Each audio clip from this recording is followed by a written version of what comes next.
Let's proceed our chapter, the last lesson. Through the window, I saw my classmates already in their places and M. Hamel walking up and down with his terrible iron ruler under his arm.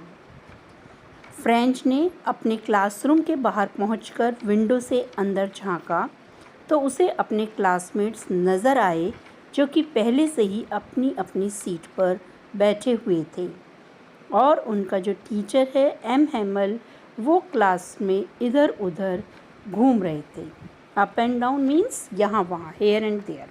और उनके हाथ में उनका iron ruler था. उसे terrible बताया गया है क्योंकि फ्रेंच को उससे बहुत डर लगता था कि कहीं कभी इस रूलर से उनकी पिटाई ना बन जाए. I had to open the door and go in before everybody. अब फ्रेंच को गेट खोलकर क्लासरूम में जाना था. You can imagine how I blushed and how frightened I was. और वो ये बता रहा है कि आप कल्पना कर सकते हो कि उस समय मुझे कितनी शर्म आ रही होगी और मैं कितना डरा हुआ होऊंगा. फ्रेंच को डर लग रहा था because he was very late for school and he thought that his teacher would definitely scold him for coming late to school. उसे लग रहा था कि आज उसे ज़रूर से डांट पड़ेगी, पनिशमेंट मिलेगा क्योंकि वो स्कूल पहुंचने में बहुत लेट हो गया था. यही वजह थी कि उसने डरते डरते दरवाज़ा खोला और उसके बाद वो क्लासरूम में शर्माते हुए एंटर हुआ.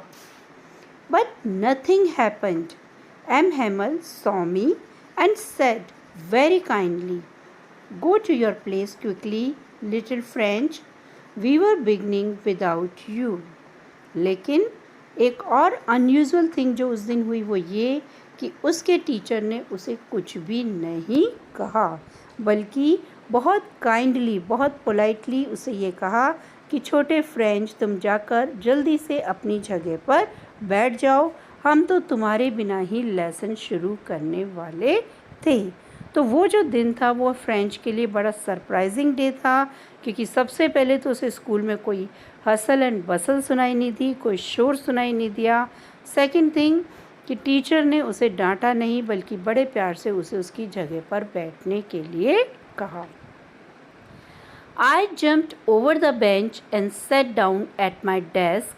मैं बेंच से उछला और अपनी डेस्क पर बैठ गया.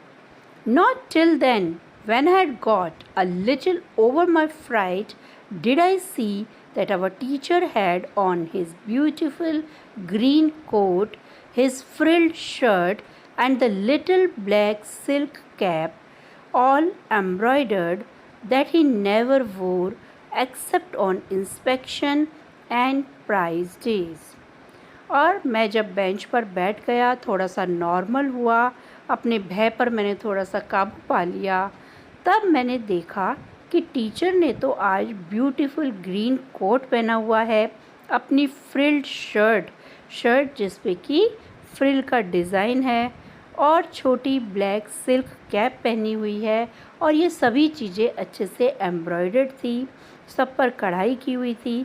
तब उसने सोचा कि ये वो ड्रेस है जो उसके टीचर तभी पहनते हैं जब स्कूल में इंस्पेक्शन होता है या फिर प्राइज़ डे होता है, जिस दिन बच्चों को प्राइज़ डिस्ट्रीब्यूशन करते हैं, यानी कि उनका कोई एनुअल डे वगैरह होता है.